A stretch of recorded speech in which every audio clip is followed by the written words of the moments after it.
복음을 전할지라도 자랑할 것이 없음은 내가 부득불할 일임이라. 만일 복음을 전하지 아니하면 내게 화가 있을 것이로다. 아멘. 다 같이 시작. 내가 복음을 전할지라도 자랑할 것이 없음은 내가 부득불할 일임이라. 만일 복음을 전하지 아니하면 내게 화가 있을 것이로다. 아멘. 제가 오늘 설교를 시작하기 전에 꼭 잊지 말아야 될 일이 하나 있습니다. 지난번에 우리 어버이 주일날 우리 박경숙 권사님이 함께하지 못하셨어요. 우리 교회에 지금 현재 살아계신 최장수 어머니신데 제가 지난주에 이걸 챙겨오질 못해서 못 드렸어요. 이거 얼마 크지도 않은 거지만 우리 누가 좀 모시고 나오든지 좀 박경숙 권사님 지금 잘 모르실 거야.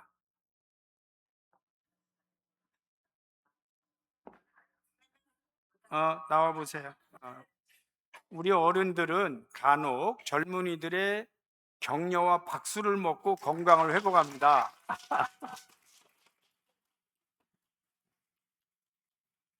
어머니 주일날 못 오셔서 다른 분들도 다 드린 거예요.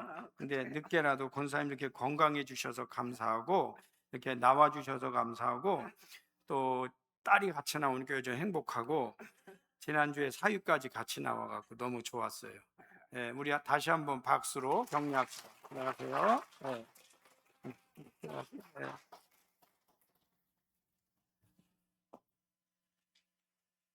사실 지난번에 카드를 드릴 때 우리 조병진 집사님이 안 나오셨는데 말 들어보니까 뭐 한 달인가 뭐 부족해서 걔 분이 아주 정확한 분이에요. 예, 그래서 이제 내가 한 달 부족한데 나가면 그거 그렇지 않냐 그래서 안 나오셨는데 제가 그 얘기를 듣고 가만히 생각해 봤어요. 한 달 부족한 거는 땡겨서 드려도 이게 교회 전통에 여러분 꼭 기억하세요. 조병진법이라고 한 달 부족도 준다.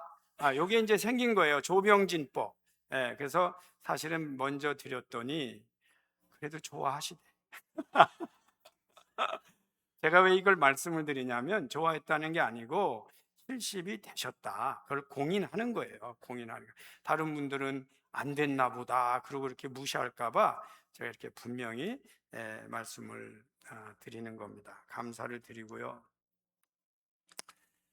우리 오늘 성령 강림 주일에 하나님의 말씀을 이렇게 나누는데 사실은 사도 바울의 고백이에요. 사도 바울의 고백. 바울은요, 어, 우리가 전혀 상상하지 못하는 약간 특별한 방법으로 하나님의 성령의 은혜를 체험합니다. 이 길거리에서 말이에요. 거리에서. 그다음에 이 약간 분노가 있거나 이 미워하는 마음이 가득한 상태에서. 여러분 그럴 때 여러분 마음의 준비가 돼 있어요, 안 돼 있어요? 안 돼 있거든.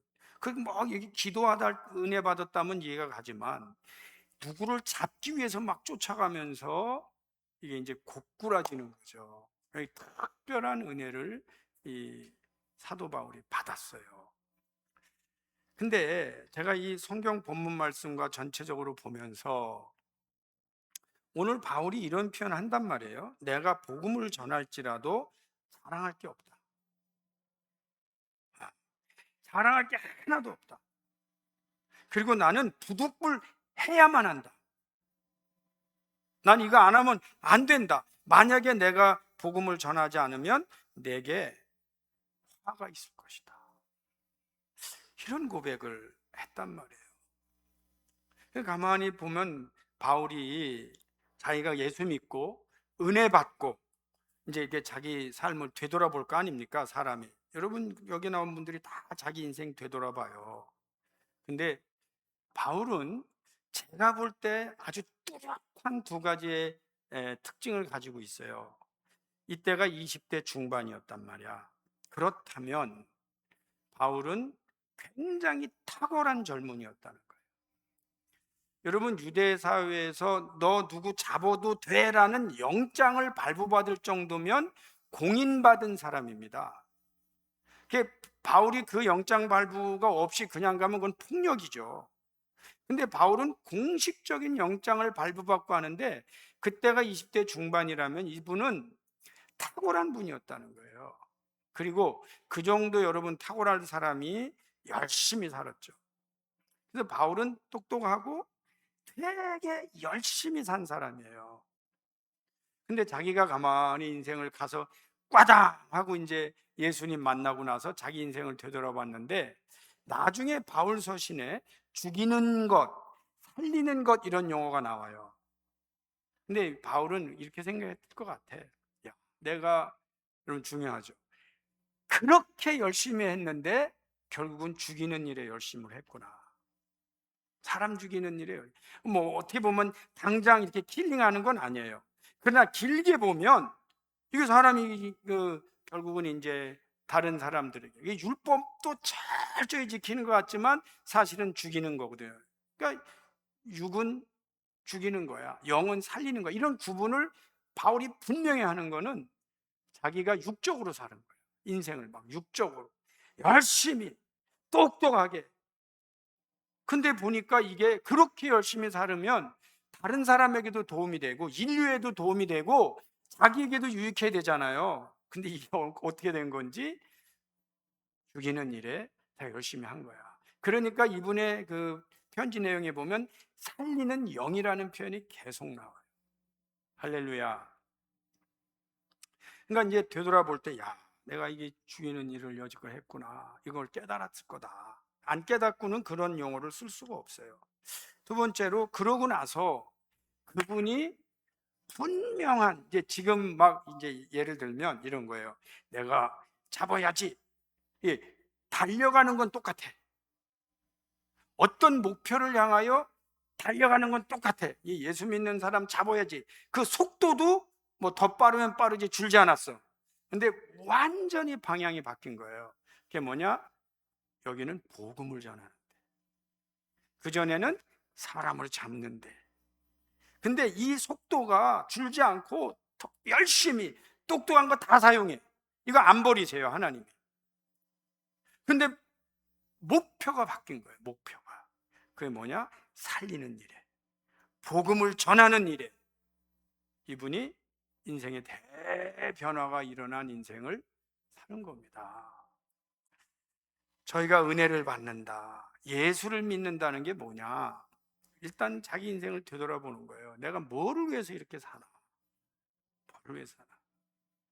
그 다음에 나는 앞으로 뭘 하면서 살 거냐? 뭘 하면서 살 거냐? 네, 여러분, 아주 흔한 얘기지만 이렇게 살리는 일에 매진하고 열심히 살지 않고 자기도 모르게, 말 들어보면요, 열심히 살지 않는 사람이 없어요. 뭐 아침부터 저녁까지 다 바빠요.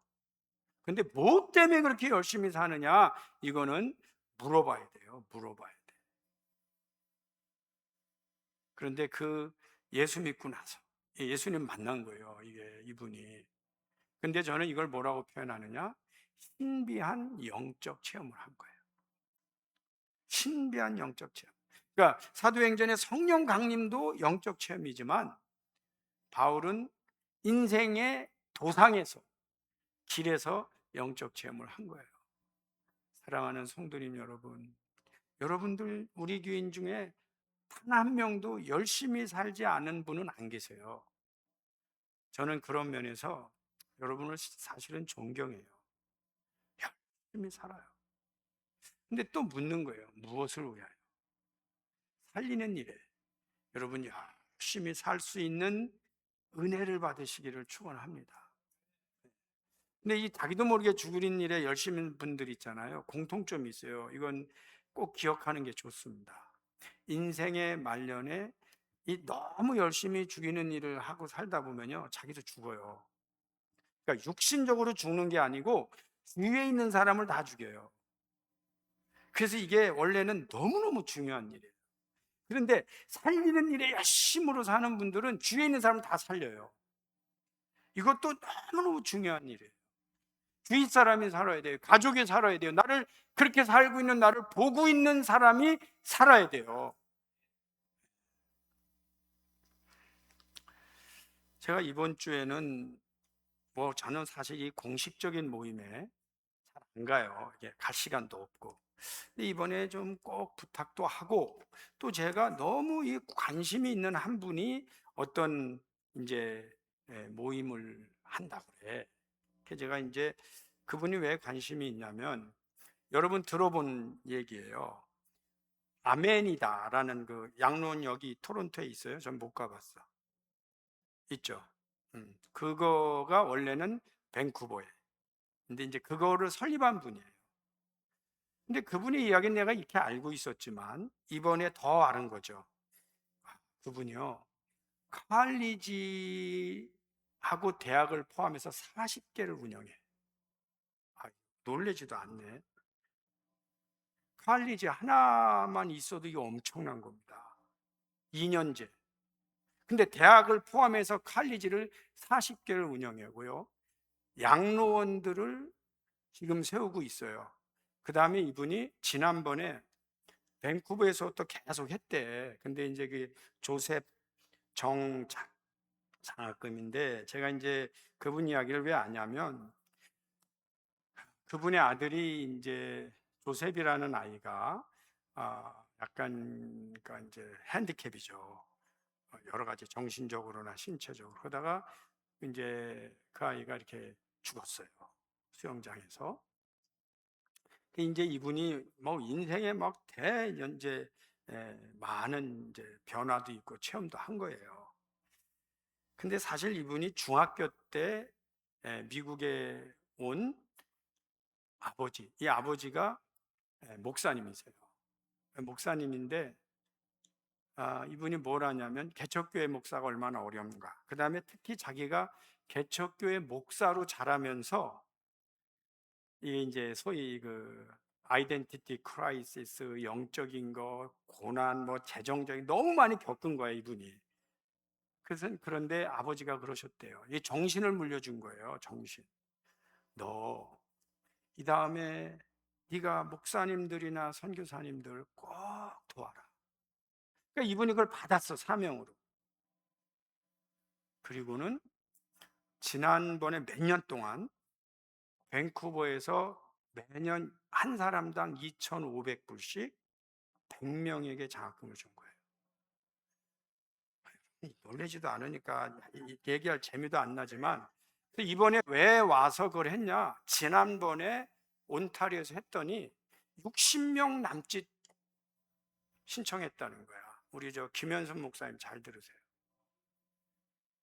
근데 목사님의 자녀들이면 4년제 대학에 그러니까 입학한 것만 떼어다 주면 묻지 않고 주는 거예요. 여기는 탈락이 없어요.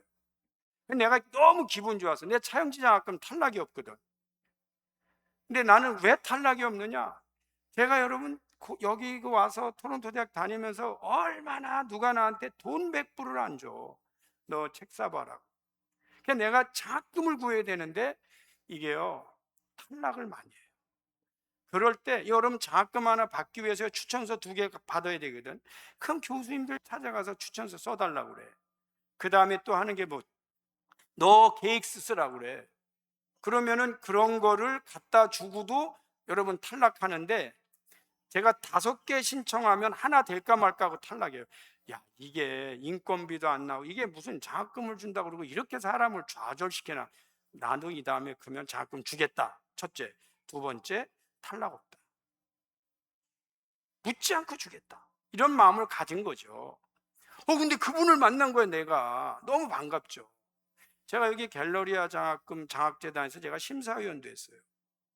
근데 너무 귀한 아이들이 신청했는데, 예를 들면 100명 중에 10명만 주라는 거야. 거기에 아이젝도 했어. 근데 우리 아들 주고 싶지. 근데 그럴 수는 없잖아. 떨어졌어요. 그러니까 이게 떨어뜨리지 말아야 돼. 근데 그분은 졸업할 때까지 주겠다.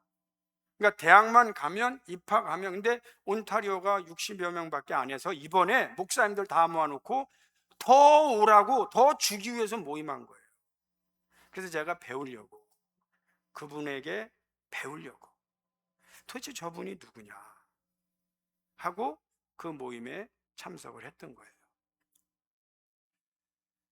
근데 들리는 바에 의하면 그분은 온전히 이제 그 아멘이다 여기 세웠잖아요. 그 밴쿠버도 있어요. 근데 여기 둘 다 채플린들이 다 제가 또 잘 아는 사람들이더라고. 근데 이분이 뭘 하고 있느냐? 양로원 세우면 반드시 교회를 세워요. 여러분, 이 정도로 복음이 명확한 사람 많지 않습니다. 사람이 양로원도 세우고 학교도 병원도 뭐 하지만 이렇게 철저히 교회를 세우는 분 많지 않아요. 왜? 다른 거 이렇게 복음적이지 않은데 이분은 철저히 복음을 증거하겠다는 거예요. 이런 분한테는요, 우리가 배울 필요가 있어요. 아멘.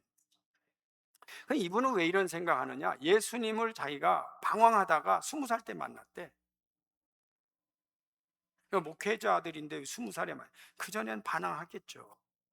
그전엔 복음적으로 안 살았겠죠. 그러다가 하나님을 만난 거예요. 그리고 나서 이분이 명확한 삶의 목표가 생긴 거예요. 도와주면서 복음을 전해요. 그리고 묻질 않아요. 그리고 생색을 안 내요. 멋있죠? 근데 저가 다 테이블에 앉아 있는데 누가 그래요. 아유, 우리 차영지도 매년 장학금 주죠. 아유, 명함도 못 내밀겠어. 100명 주는 사람 앞에서 뭐 10명, 2,500불씩 주는 사람 앞에서 700불, 명함도 못 내밀겠어. 그래도 크든 작든 그게 중요한 거예요. 크든 작든 내가 할 수 있는 것을 명확하게 하는데 복음을 증거하는 거예요. 저는 왜 차영지 장학금을 주느냐? 교회 다니면요 외로워요. 사람들이 의외로. 그리고 사람들이 너 수고한다, 착하다, 공부 열심히 해, 말은 다 해. 그래도 실제로 뭔가 도움을 주지 못하는 경우가 많아서 나는 그냥 작지만 조그만 거라도 주면서 우리가 너를 위해서 기도하고 있어, 너 잘하고 있는 거, 이 말을 하고 싶었던 거예요. 그래서 이제 지금까지 이렇게 하고 있는데 올해는 10명도 넘어. 여러분, 이게 10명 넘으니까 난 벌써부터 좀 걱정이 돼요. 전 이거 매년 걱정했는데 결론을 나중에 다 뚜껑을 또 닫고 열고 해서 보면은 하나님이 그렇게 채워주셔서 이렇게 한 번도 마이너스 난 적은 없어요. 그러나 하여튼 저는 지금도 이제 앞으로 9월에 해야 되니까 기도하면서 이번에 10몇 명이 어쨌든 근데 이제 해야죠. 할 수 있는 대로 해야죠. 근데 분명한 하나님을 만난 뒤로 내가 어떻게 살아야겠다, 어떻게 복음을 전해야겠다, 분명한 삶의 목표가 생겼다는 거예요. 그런데 이제 그것도 중요해, 참 중요해요. 근데 제가 여기서 더 이렇게 이 바울의 고백을 존중하는 게 뭐냐면 자랑할 게 하나도 없다. 자랑할 게 하나도 없어요. 내가 그렇게 함으로 내가 뭐를 몇 개 세우고 내가 자랑할 게 하나도 없다. 그냥 이거는 안 하면 내가 화가 미칠 것이다, 그런 마음으로 이 일을 하고 있다는 겁니다. 그럼 왜 이분은 이걸 안 하면 화가 미칠 거라고 생각할까요? 여러분 아시는 분 계세요? 아주 쉽게 인간적으로 표현하겠습니다. 은혜를 그렇게 받아놓고 안 하면 하나님께서 내가 열받는다는 걸 느낀 거예요, 이 사람이. 오늘날로 표현하면 그렇게 은혜 받아놓고 그렇게 축복받아놓고 사명은 감당하지 않아. 자랑할 게 하나도 없어야 되는데 자랑해. 그런가 하면 아예 안 해. 그렇게 은혜 받아놓고 그렇게 축복받아놓고도 사명 감당을 안 한다. 안 할 수 있겠지. 그러나 바울은 아는 거야. 나 이거 안 할 수가 없다. 왜냐하면 나는 죽이러 가는 그날을 하나님이 부르셔서 살리는 일에 쓰셨는데 내가 이걸 안 하면 어떡하냐. 자랑할 거 하나도 없고 이건 무조건 하나님 앞에 내가 해야만 할 일이다. 그렇게 표현을 한 거예요. 여기 보면은 For I am compelled to preach. I am compelled by what? 뭐 때문에 compelled? 내가 그런 안 할 수 없는 강요를 받았냐? 이게 뭐예요? grace of God, immeasurable amount of grace of God, 증량할 수 없는 하나님의 은혜 때문에 I am compelled to preach. 이게 이제 바울의 고백이에요. 여러분, 우리가 복음적으로 산다는 게 여러 가지 방법이 있어요. 여러 가지 방법이 있는데, 저는 우리 성도님들이 내가 이렇게 좋은 일 많이 해도 제가 하나님 앞에 자랑할 게 하나도 없습니다. 왜 그래요? 저는요, 받은 은혜가 이거보다 너무 커요. 그래서 이거 하는 것도 어떻게 보면 내가 부끄럽고 어쩔 수 없이 광고도 해야 돼요. 왜냐하면 신청도 받아야 되고, 또 좀 오라고 하니까 광고는 하죠. 이건 자랑하기 위해서 하는 게 아니에요. 그냥 제가 부끄럽지만 그냥 하는 겁니다. 하고, 여러분, 자랑할 것도 없고 이름 없이 빚도 없이 살리는 일에 여러분이 쓰임 받으시기를 축원합니다. 인생을 잠깐, 뭐 별건 아니지만 그냥 지나가는 거로 몇 개만 정리를 해보겠습니다. 어떤 사람은 지식을 구해요. 어떤 분은 지혜를 구해요. 우리 이제 예수 믿다 보면 지식이 굉장히 중요하죠. 근데 지식과 지혜가 좀 달라요. 지식은 1 더하기 1은 2다. 그리고 1 더하기 1은 2를 알면 네가 얼른 2개를 가질 수 있어. 이런 걸 이제 가르치는 게 지식이에요. 근데 지혜는 1 더하기 1은 2야. 그러나 2를 네가 갖지 말고 하나를 누굴 줘서 하나는 잃어버리지만 더 귀한 사람을 얻어. 이게 지혜예요. 우리가 믿음 생활할 때 여러분, 우리가 지혜로운 사람이 되기를 축원합니다. 똑똑한 거하고 성숙한 거하고 달라요. 똑똑한 거는 세상의 걸 많이 아는 게 똑똑한 거예요. 근데 성숙한 것은 사람의 마음을 아는 게 성숙한 거예요. 똑똑한 사람들은 적이 많아요. 배척도 당해요. 뭐 아는 건 많으니까. 근데 사람의 마음을 못 읽어. 근데 이 성숙한 분들은 사람의 마음을 읽어요. 사람의 마음을 이해해줘요. 그럼 여러분, 똑똑한 사람보다 어떤 사람이 되어야 돼요? 성숙한 사람이 되어야 하는 것입니다. 여러분, 돈 중요하죠. 저는 돈을 한 번도 중요하지 않다고 생각한 적이 없어요. 돈은 정말 중요한 거예요. 저는 어떤 분이, 예수 믿는 분이 돈을 너무 경시해도 썩 그렇게 마음에 확 와닿지가 않아요. 왜? 돈은 너무너무 중요해요. 근데 돈은 큰 달림길이 하나 있어요. 내가 돈에 지배를 당하느냐, 내가 돈을 지배하느냐. 이 관계거든요.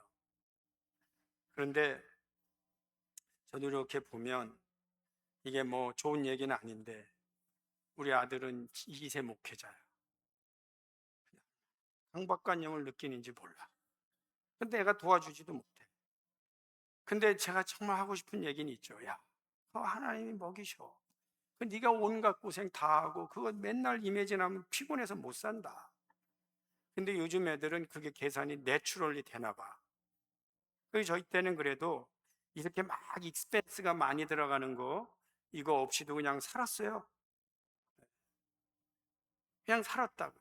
저는 2년 내지 3년 지난 폰만 쓰고 있고, 지금까지 여러분 아시지만 다 지난 거 쓰고 다 해.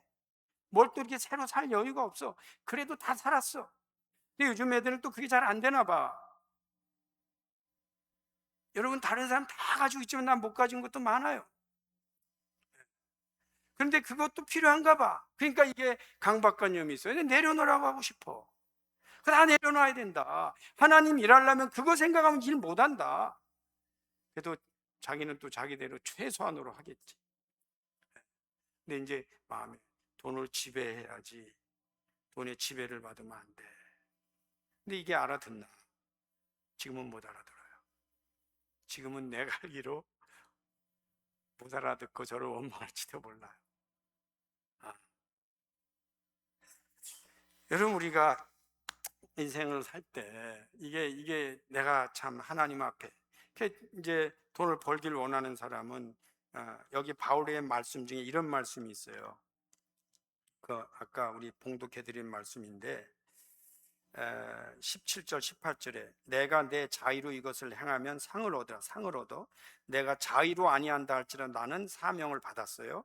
그런데 그런즉 내 상이 뭐냐? 내가 복음을 전할 때 값없이 전하고 복음으로 말미암아 내게 있는 권리를 다 쓰지 않는다. 이게 뭐냐? 10시간 일하면은요 100불을 받는 사람이 있어요. 근데 이 사람들의 목표는 11시간 일해서 예를 들면 뭐 110불을 받는 거겠지만, 복음을 위해서 내 권리를 다 안 쓴다는 게 뭐냐면, 나는 10시간 일할 수 있어요. 그러나 나는 9시간 일하고 나는 1시간 내 하나님 위해 바치겠다. 그리고 11조 생활 철저하게. 이게 이제 복음을 위하여 내가 권한을 다 안 쓰는 거예요. 그게 복음이에요. 그게 복음이라고. 그걸 우리가 어찌 설명하냐고. 남이 볼 때는 이 저 바보, 그럴 수 있는 거거든. 근데 이 복음이에요. 그게 복음이라고. 내가 쓸 수 있는 권한을 다 쓰지 않고 내가 하나님 앞에 그것도 값없이 복음을 증거하겠다. 이게 바울이에요. 근데 그건 왜 그래? 그 사람이 바본가요? 아니에요. 그전에는 내가 죽이는 일에 열심을 냈고 뭐 그거 안 하면 죽을 줄 알았는데 알고 봤더니 내가 죽이는 일에 열심을 냈다. 유기를 위해서. 육은 죽이는 것이고 영은 살리는 거야. 그러니까 이제 자기 인생을 살리는데 더 사용하기를 원하는 것입니다. 제가 왜 이런 걸 한 번 정도 점검하냐면, 이게 생활 속에 영적인 게 뭐고 성령의 일이 뭔가를 좀 구분할 필요가 있어서. 여러분, 우리가 육체라는 게 있어요. 육체 굉장히 중요합니다. 근데 제가 좀 늦게 깨달았어요. 한 55쯤에 깨달은 것 같아.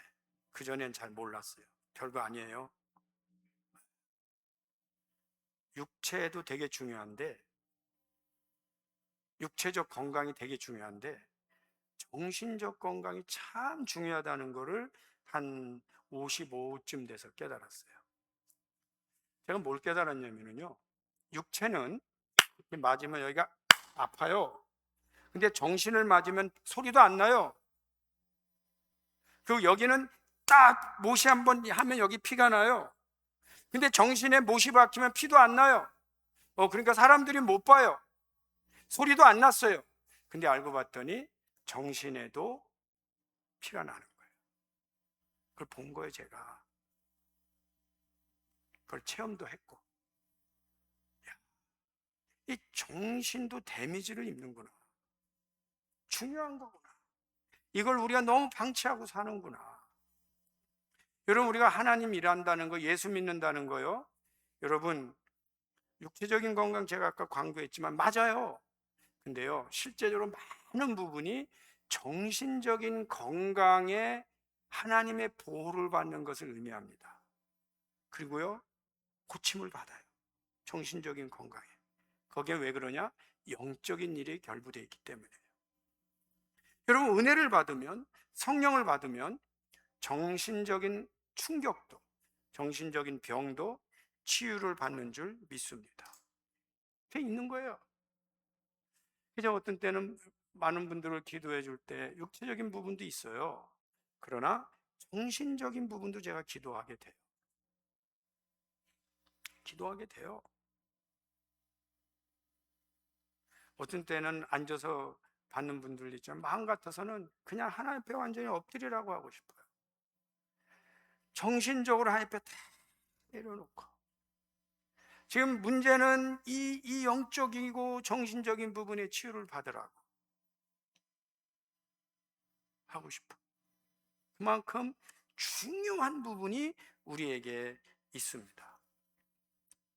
여러분, 우리가 성령의 은혜를 사모하시면서 정신적으로도 여러분 치유받으시기를 축원합니다. 영적으로 여러분 건강하시기를 축원합니다. 가정과 이 문화도 영적으로 여러분 건강하시기를 축원합니다. 그게요, 교회에도 영향이 있어요. 여러분, 교회에서도 건강을 유지해야 돼요. 그래서 제가 교회에서 다투지 마라, 소리 높이지 마라, 여러분 자기를 좀 반성하라, 그런 말씀하는 게 뭐냐면 여기에 영적인 건강이 있는 거예요. 이 분위기 굉장히 중요한 거예요. 근데 그런 거를 한마디 할 때도 조심할 줄 아는, 그래서 혹시 나로 인하여 누가 상처받을까도 좀 조심할 줄 아는, 없을 수는 없어요. 다 인간이니까 실수투성이지. 다만 그냥 조심하라, 그런 거죠. 그리고 혹시라도 그런 일이 있으면 빨리 하나님 잘못했어요, 용서해 주세요 하고 은혜를 구하는 거예요. 여러분, 정신적으로 건강해야 돼요. 영적으로 여러분 건강하시기를 축원합니다. 하나 더 또 생각해 보면 어떤 경우는요, 제가 목회하다 보니까 하나님의 은혜를 낭비하는 분들이 계세요. 하나님의 은사를 낭비하는 분들이 계세요. 하나님의 축복을 낭비한다는 게 뭐냐? 사용하지 않아. 아까워요. 하나님 주신 은사가 있거든? 근데 그걸 사용하질 않아. 얼마나 아까운지 몰라요, 그냥. 근데 그 하나님이 주시는 은사를 사용하지 않는 거를 너무 당연하게 여겨요. 당연하게. 근데 제가 볼 때는 아까워. 너무너무 아까워. 하나님께서 주셨는데 그 은사를 주셨거든. 근데 그걸 낭비해요. waste 한단 말이에요. waste the gift from God. wasting God's grace. 하나님의 은혜를 낭비해요. waste sometimes the commands from God. 하나님의 이 명령을 우리가 낭비할 때가 있단 말이에요. 너무 아까워요. 우리가 받은 은혜가 있어요. 제가 사실 오늘 설교는 받은 은혜가 사명이다, 바울처럼. 이게 두 번째 설교예요. 그래서 받은 은혜가 사명에서 투해야 되는데 모르고 투를 안 붙였어요. 언젠가 몇 달 전에 제가 한 번 했어요. 받은 은혜가 사명이다. 근데 이번에는 좀 더 영적인 관점에서 다시 한번 나누는 겁니다. 결론을 좀 이제 어느 정도는 정리를 해야겠어요. 제가 목회를 하면서요, 굉장히 이건 너무너무 기쁘다, 너무 감사하다 하는 게 두 가지가 있고, 또 목회를 하면서 너무 안타깝다 하는 게 두 가지가 있어요. 물론 목회를 여러분 하면서 가장 기쁜 건 뭐냐? 물어볼 것도 없어요. 예수 믿지 않는 분이 교회 나와서 예수 믿는 거예요. 이거 같이 기쁜 일은 없어요. 이거 같이 기쁜 일은 없어요. 매주 여러분, 우리 교인들이 얼마나 귀해요. 여러분들, 제가 여러분들 얼굴 보면 반가워요. 기쁨이 있어요. 근데 혹시 예수 믿겠다가 한 분이 와 계시면 죄송하지만 더 기뻐요. 너무 기뻐요. 예수 믿지 않는 분이 예수 믿는 거 얼마나 기쁜지 몰라요. 기다려요. 그냥 계속 기다려요. 그리고 또 기쁜 게 있죠. 이제 기쁜 게 뭐냐? 그런 분들이, 예수 믿은 분들이 때가 돼서 남을 챙겨주는 리더가 되는 걸 볼 때 전 많이 기뻐요. 그러니까 받은 은혜와 사명을 낭비하지 않고 사용할 줄 알 때, 감사해요. 기뻐요. 근데 이제 예수 믿을 때도 여러분 그 사탄의 시험이 있습니다. 예를 들면 그런 거예요. 이제 이번 주에 교회 가야지. 근데 한 번도 연락 안 하던 애한테 또 전화 가서 등산 가자 그러는 거예요. 그게 제가 언젠가 한번 말씀을 드렸는데, 저는 한국 가서 지하철을 타면 은혜를 받아요. 제가 한국 가면 차가 없잖아요. 그러니까 그냥 가방 들고 지하철을 타는데, 지하철이 한 칸에 이렇게 앉아 있으면 그날은 빽빽하지 않으니까 이렇게 골라보면 거의 반은 교회 가는 분들이에요. 뭐 다 알잖아. 이쁘게 하고 가방 하나 하고 좀 정장하고 뭐 애들하고 가족 가는 거 다 교회 가는 사람들이에요. 그래서 제가 이런 생각을 하는 거야. 그래도 한국 복 받은 나라다. 대중교통이 예수 믿는 사람들 교회 가라고 이렇게 날려주니 이거 얼마나 축복받은 나라냐. 아주 내가 그 감사하게 생각을 하는데, 한 번은 제가 이렇게 섰는데, 이렇게 서 있는데 여기 아주 신사 한 분이 딱 앉아 있어요. 신사 한 분이 앉아 있고 두 분인가 세 분이 이제 이렇게 앉아 있는데, 그 신사분이 왜 눈에 띄냐면 아주 구두가 번쩍번쩍해. 근데 그 자기는 앉아서 서 있는 사람한테 말하니까 크게 들리더라고. 내가 꼭 들으려고 한 건 아닌데. 근데 자기 친구들한테, 야, 내가 말이야 구두를 샀잖아. 구두 사갖고 이제 근데 기독교는 다행히 아니더라고. 성당을 가려고 딱 내가 주일날 딱 이거 신고 첫 구두 신고 성당 가려고 내가 준비했거든. 근데 너희들한테 전화 온 거야. 그래서 지금 딴 데 가고 있어. 아이 세상에, 그걸 뭘 그거 잘한 일이라고, 그 지하철에서. 내가 볼 때 그분은 마음은 있었는데 그 별것도 아닌 사탄의 유혹에 넘어갔지. 그 왜 그래요? 신앙이 없으니까.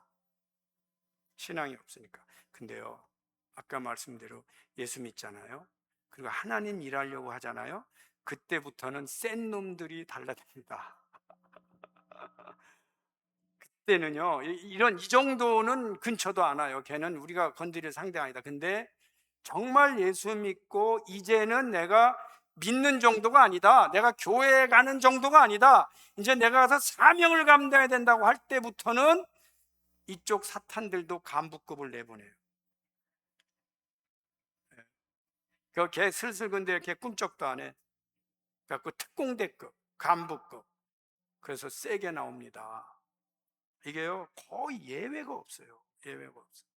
근데 사명을 감당한다는 건 그걸 이겨가면서 감당한다는 거거든요. 그러니 어찌 안 기쁠 수가 있겠는가? 할렐루야. 너무 기뻐요. 진짜 우리 교인들 일하는 분들 볼 때 뭐 그 이상 사랑을 표현할 수는 없어. 너무 티나니까. 그렇지만 이렇게 볼 때마다 하나님 감사합니다. 그래도 저 양반이 컸어, 할 줄 아니 감사합니다. 이 기도가 나와요. 감사가 나와요. 두 가지 기쁜 거 얘기했잖아요. 예수 믿는 사람, 안 믿던 사람이 교회 다니는 거. 교회 다니는 분이 어느 날 이제 커서 사명 감당하는 거. 근데 역시 안타까운 일이 또 두 가지가 있어요. 목회하면서 야, 이거 참 안타깝다. 이미 다 제가 말씀을 드렸는데 너무 안타까운 거는, 야, 요즘 특히 느끼는데 교회 안 다니는 분들이 너무 많아. 근데 제가 아까 말씀드린 정리한 것 중에 물질은 풍부해요. 정신이, 영적인 게 그래. 그리고 저는 이번 주에 성령 강림주일이잖아요. 근데 여러분, 이게 요즘은 어떤 시대냐면은 물질 강림의 해야.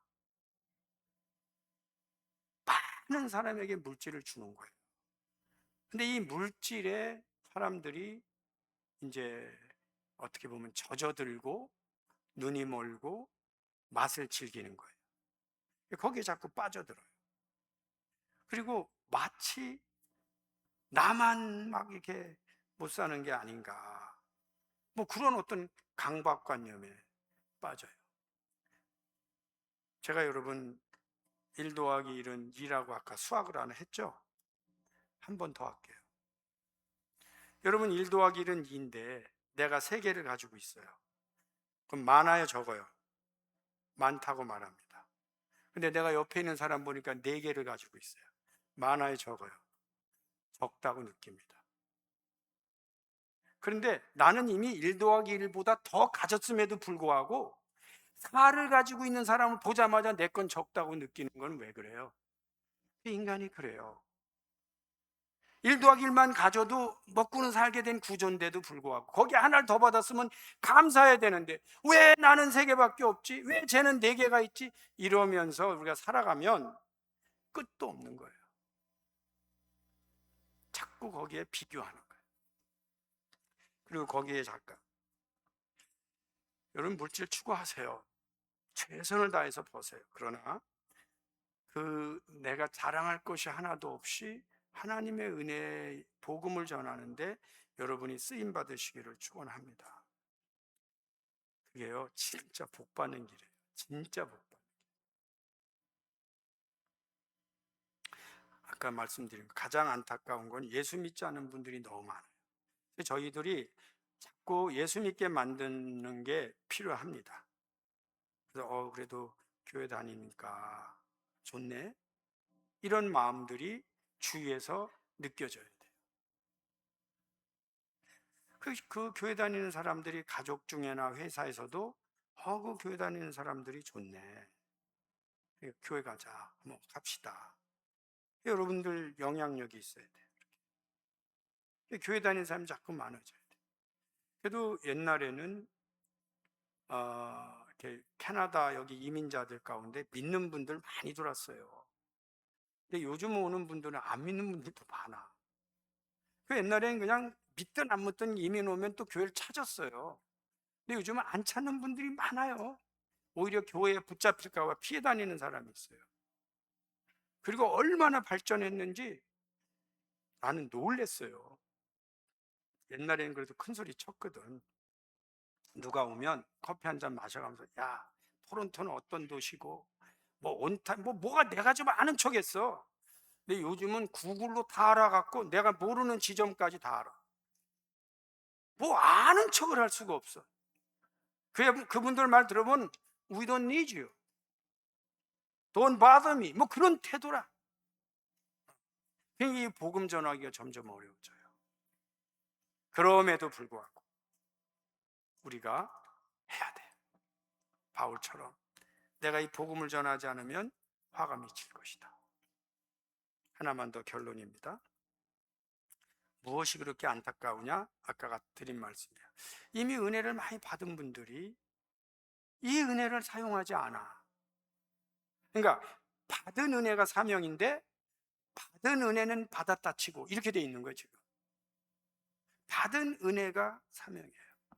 제가 한번 예를 들어 드려볼게요. 제가 언젠가 여러분들 가운데 누군가요?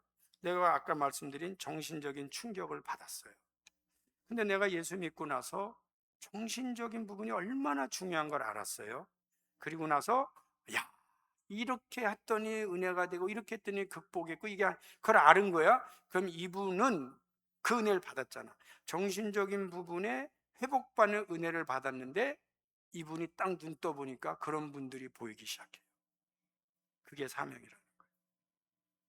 자기가 인생의 바닥을 쳐봤어요. 사업도 망해봤어요. 여러분 사업 망해보면 특징이 죽고 싶어요. 옛날엔 그래도 이렇게 했는데 어디 가면 그 못하면 피하게 돼요. 제가 닫아놓고 혼자서 이런 경험을 했단 말이죠. 근데 그런 사람을 보면 그걸 극복한 사람은 보여요. 지금 저 상태가 어떤 거다. 저거 위험한 거다. 지금 저러면 안 된다. 그거 다 보여. 그게 뭐예요? 거기서 회복받은 은혜가 사명이에요. 그러니까 받은 은혜가 사명이라니까. 내가 일부러 할 게 아니고 그냥 그렇게 되는 거예요. 받은 은혜가 사명이에요. 근데 그 사명을 묵혀. 내가 모자랐다고 말하지 마. 하지 마. 내가 지금 내일도 바빠. 이제 자꾸 낭비해. 그래서 이 받은 은혜는 많이 받았어요. 축복도 많이 받았어요. 근데 문제는 너무 아까워요. 안타까워요. 제가 안타깝다고 말하는 거는 안 좋다고 말하지 않으려고 노력하는 거예요. 여러분들 밉다고 말하지 않으려고. 왜? 하나님 앞에 받은 은혜가 있잖아. 너무너무 귀한 분들이거든. 근데 그거를 사용을 안 하면 안타까움이 됩니다. 근데 여기서 바울이 그래요. 화가 미칠 것이다. 저는 그 젊었을 때 이게 한 20년 전에, 요즘은 그런 설교하기가 쉽지 않아요.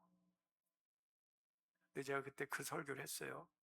우리 교회에서도 했어요. 받은 은혜와 축복을 하나님의 방법대로 사용하지 않으면 재앙으로 발전한다고 했어요. 그게 쉬운 얘기는 아니거든. 근데 제가 이렇게 역사를 보면 은혜 받은 집안이 있어요. 은혜 많이 받은 집안이 있어요. 근데 사용을 안 해. 심지어 그러니까 그게 세상적으로 발전해요. 근데 그다음부터는 이게 오히려 죄와 밀접한 관계가 있는 쪽으로 발전해. 그래서 받은 바 은혜가 있는데 그걸 잘 사용하지 않으면 이게 안타깝다는 거예요. 안타까워요. 그래서 여러분 그거를 마음에 두고 기도하세요. 하나님, 저에게 이런 은혜 주셨습니다. 감사합니다. 하나님, 제가 이런 거 압니다. 감사합니다. 때가 되면 이거 하나님의 나라 영광에 쓰게 해달라고 여러분 준비 기도하세요. 여러분 진짜 새로운 세계가 열려요. 하나님, 저는 여러분에게 허락하실 줄 믿어요. 저희 교회 큰 교회 아닙니다. 그러나 만만치 않게 제법 좋은 일들 하고 있어요. 잘하고 있는 거예요. 잘하고 있는 거예요. 이제는 어느 정도 여러분의 인생도 결단이 될 수 있기를 바라요. 결단. 오케이. 더 이상 내가 시간과 에너지를 낭비하지 않겠다. 이제 내가 인생 살아보니 나이가 벌써 몇이야. 이제는 내가 하나님 앞에 할 일이 있다. 그럼 내가 하나님 앞에 할 일을 위해서는 나는 앞으로 이렇게 할 거라고 하는 어젠다, 이렇게 플랜을 여러분 세우세요. 그렇게 해도 몇 년 못해요. 저도 요즘 계산하고 있어요. 내가 이 에너지 가지고 하나님 일할 수 있는 에너지가 몇 살까지 가능할까? 네, 요즘 헷갈려. 그러니까 이 별로 없어요. 뭐 많이 남아있는 것도 아니야. 지금부터 결단하고 열심히 가도 배워야 될 일 시행착오 겪으면서 많지 않아요. 여러분, 무한히 연장시키지 마세요. 자꾸 미루지 마세요. 지금부터 계획을 짜서 하나님 앞에 내가 이거 하지 않으면 내가 벌 받는다. 난 이거 해야 된다. 왜? 받은 은혜가 너무 많다는 이 신비 체험. 가슴에 품고 여러분 기도하시고 응답 받으시기를 축원합니다. 우리 다 같이 일어나셔서 우리 303장 부르시겠습니다.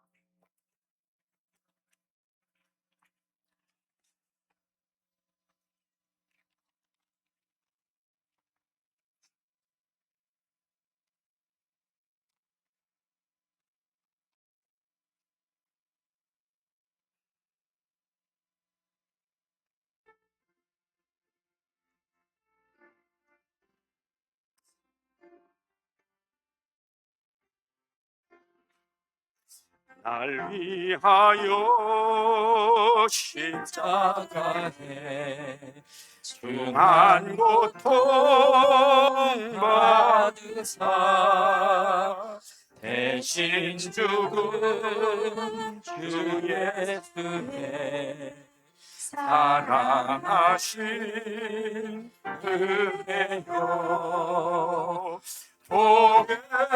보배로운 피를요 영영 죽을 죄에서 구속함을 받으리 어찌 찬양할까 예수 안에 있으리 한량없이 즐겁고 주 성령의 위로함이 마음속에 차도다 전국 음악 소리 같은 은혜로운 그 말씀 끊임없이 듣느리 어찌 찬양할까 이 세상의 모진 풍함 쉬지 않고 흘러도 주님 안에 보호받는 우리 마음 평안아 늘 깨어서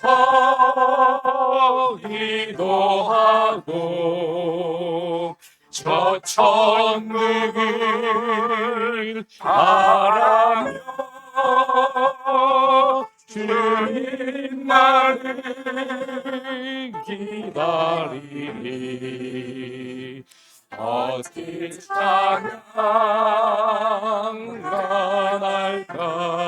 찬양할까 여러분 이렇게 두 손을 주먹을 쥐고 그저 이렇게 하나님 앞에 간절한 마음으로 기도하는 마음으로 우리가 한 1분 동안, 2, 3분 동안 기도합시다. 하나님, 나에게 주신 은혜가 너무 감사합니다. 앞으로 인생을 하나님 책임져 주시고 하나님 앞으로 하나님의 은혜 가운데 잘 살게 해달라고, 하나님의 영광에 살면서 오히려 내 때의 축복이 아니라 대를 이어 축복받는 은혜를 받게 해달라고 기도합시다. 다 같이 주여 한번 부르고 간절한 마음으로 기도합니다. 주여! 아버지 하나님 감사합니다.